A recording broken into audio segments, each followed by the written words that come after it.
Dan kalau kita melihat tadi, apa yang kemudian bisa saya garis bawahi dan juga ambil benang merahnya terkait dengan Bond Stabilization Fund ini, kalau memang tujuannya adalah bagaimana kemudian meningkatkan kepercayaan investor, saya pengen tahu dulu pandangan dari Pak Beni nih, Pak Beni. Bagaimana kemudian dunia usaha melihat kepercayaan investor terhadap Indonesia saat ini, trust-nya itu seperti apa? Ya, kalau soal usaha kan harus ada trust-nya. Oke. Nah, trust ini kan kita diuji setiap hari.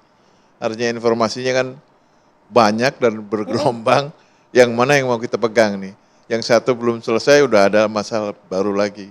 Justru kita harapkan dari pemerintah ada beberapa langkah yang bisa dimengerti oleh para pengusaha. Karena pengusaha kan melangkahnya kan biasanya mengikuti apa regulasi ya. Nah, kalau regulasinya itu berubahnya banyak dan cepat, itu kita nggak bisa ngikutin. Jadi kita juga ingin informasi yang lebih detail, jelas oleh pemerintah. Dari pembicaraan kita ini kan masalah kurs ya. Iya. Masalah kurs ya, Menteri Keuangan lah ini tanggung jawabnya, bukan BI aja ya. Kenapa harus kedua belah pihak? Karena Menkyu bilangnya ini adalah tanggung jawab dari BI untuk menstabilkan. Iya, undang-undangnya begitu. Undang-undang Oke. BI kan yang pertama yang saya baca undang-undang BI kan menjaga nilai tukar. Oke. Tapi jangan lupa ada yang kedua, yaitu development. Nah, development itu mungkin BI udah nggak terlalu dalam, tapi kan udah ada OJK dan ada KKSK kan. Dan ujungnya nanti kan di Menteri Keuangan. Karena Menteri Keuangan itu kan bagian daripada fiskal ya. Artinya realnya nanti di Menteri Keuangan. Moneter itu kan hanya masalah kursnya, tapi yang dialami fisiknya kan di Menteri Keuangan nantinya. Bagaimana menggunakan dana itu untuk pengusaha, ya untuk masyarakat lah. Oke, bagaimana kemudian menggunakan APBN semaksimal mungkin begitu ya? Persis. Agar bisa sejalan nih antara moneter dan juga fiskalnya. Tapi juga yang jadi perhatian kita adalah bagaimana kemudian beban hutang negara yang sudah hampir 10.000 triliun. Begitu pula dengan beban hutang dari dunia usaha yang kemudian meningkat akibat kurs yang melemah. Kita akan bahas usai jeda, tetaplah bersama kami di Indonesia Business Forum.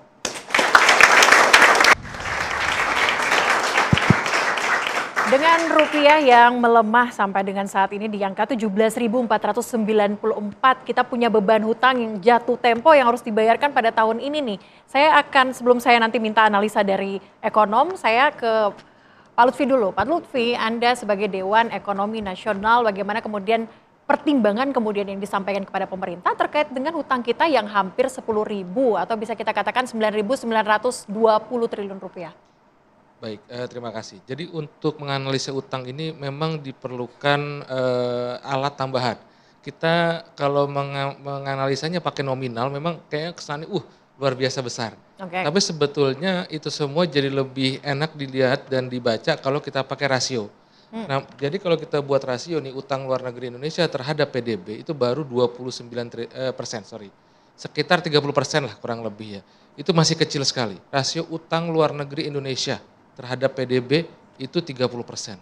Oke. Itu masih rendah sekali. Kalau kita total itu sekarang probably kurang lebih sekitar 40%-an. Itu juga masih rendah sekali. Debt servicing ratio, nah ini yang sekarang lagi dalam dan ini lagi berdiskusi dengan intensif sekali dengan beberapa pakar perpajakan ini karena debt servicing ratio kita ini sekarang dalam tren yang naik. Jadi kemampuan kita untuk bayar cicilan sebagai sebuah negara dengan alat yang diterima secara internasional itu namanya debt servicing ratio atau debt servicing itu cicilan ya, kemampuan kita dalam membayar cicilan. Nah ini memang akhirnya membutuhkan sebuah reformasi di perpajakan dan reformasi di perpajakan itu biasanya berdarah-darah dalam konteks banyak yang akan terbebani lah dengan pajak yang mungkin lebih tinggi. Nah, cuman memang ini bukan sesuatu yang bisa kita lewatkan begitu saja karena kita punya tax ratio itu yang terkecil di ASEAN aja kita kecil sekali. Dibandingkan dengan Malaysia, Filipina itu kita di bawah. Kita tuh masih 9% ish tahun 2025. Artinya akan ada penyesuaian gitu di perpajakan atau bagaimana? Saya tidak bisa bilang akan penyesuaian karena bisa widen the tax base atau bisa dependent tax base kan. Jadi intinya nanti dalam hal ini kita dalam diskusi yang intensif nih dengan Pak Bimo dari Pak Perpajakan juga dengan beberapa pakar yang memang sudah lama sekali berkecimpung di pajak. Cuman kalau balik ke pertanyaan Mbak Celia, dalam hal ini kalau kita berbicara utang luar negeri itu belum masih dalam tahap yang manageable. Dan kalau kita bandingkan dengan negara lain juga kita masih cenderung yang di bawah. Oke. Tapi bukan berarti kita terus bisa menambah utang secara sporadis gitu. Ya. Karena pada suatu titik rasio-rasio itu juga akan naik yang membuat rentetan polisinya jadi lebih kompleks untuk dieksekut.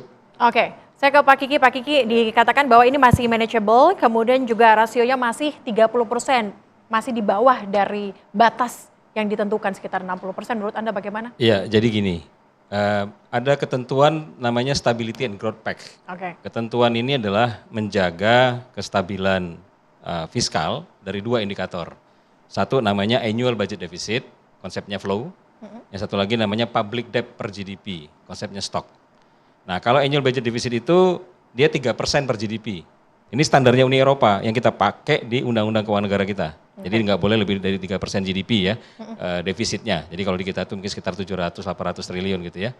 Kemudian yang kedua public debt-nya itu nggak boleh lebih besar dari 60%. 60% kalau kita GDP-nya 23.000 ya mungkin sekitar 12.000 sampai 13.000 triliun toh. Nah ini kan 10.000. Tadi dibilang aman gitu ya. Tapi yang paling penting adalah bagaimana kebijakan pemerintah itu tidak crowding out. Oh ya, kebijakan pemerintah itu tidak crowding out. Nah yang disebut dengan crowding out itu gini, pengeluaran fiskal atau government expenditure itu memiliki potensi yang disebut dengan inflationary growth. Oke. Jadi dia tumbuh tapi dia sensitif terhadap peningkatan inflasi. Kalau dia eksesif ya, eksesif tidak efisien, tidak terukur, itu dia menimbulkan inflasi. Nah inflasi ini dampaknya ada dua. Satu, dia menaikkan suku bunga. Nah dia akan memberikan tekanan kepada investasi. Karena investasi fungsi dari menaikkan suku bunga. Yang kedua adalah eksesifnya itu bisa membuat penguatan nilai tukar. Kenapa? Karena dia menimbulkan inflasi, naikin suku bunga, capital inflow, apresiasi. Dan apresiasi itu menekan ekspor. Oke. Nah dampak pengeluaran pemerintah fiskal yang sifatnya eksesif atau dia tidak efisien dan seterusnya, itu dia akan mengganggu dua variabel. Variabel investasi dan variabel current account. Ya, karena itu ada ekspor impor di situ. Berarti disiplinnya yang mesti dijaga. Jadi Disiplin apa? Disiplin fiskalnya. Jadi misalnya ya, mau melakukan insentif, meningkatkan pertumbuhan ekonomi, gitu ya. Ya. Kemana?